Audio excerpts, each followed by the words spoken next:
bëjmë edhe konkluzionet për këtë Xiaomi U7. Kushdo që ta marrë nga ju, kushdo që ta fitoje, do ketë këtë fat të mirë që të ketë super makinë. Konkretisht kjo pastaj, jam fan si Xiaomi, kam qenë për herë, kam përdorur ndër të parët në Shqipëri, besoj Xiaomi kam pas marrë Redmi Note 2 që në fillim. Më pëlqej si kompani, kanë shumë inovacion, kanë çmime shumë të mira, përpara nuk përdorshin fare marketing, nuk shpenzoshin lek marketing as për dyqane fizike, për tul kostot, edhe konkurroshin me firmat më të mira. Te telefonat do me konkurru me Apple-in, edhe emrat i ka vu me Pro Max, tash nga 15 që ishte kaloi te 17 si puna e Apple-it, zboni 16 fare.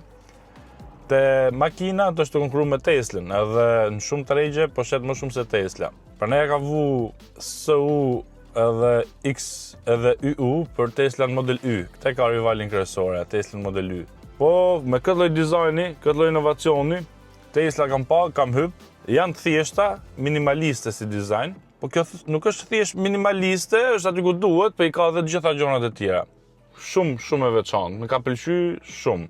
Tash si makinë ja vlen shumë. Për pamje është e bukur, ngjas si Ferrari Pro Sangue, interiori spektakël, opsione sa të dush, me masazh, me ngroje, me ftoje, praktike me hapësirë ku dush, ku i ke të gjitha hapësirat, karikohet shpejt, dhe ke çfarë ke nevojë nga një makinë, kjo i ka të gjitha.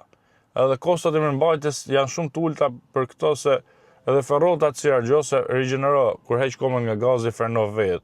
Kështu që shumë e mirë. Kanë marrë nga detajet më të vogla, janë fokusuar dhe kanë bërë shumë mirë.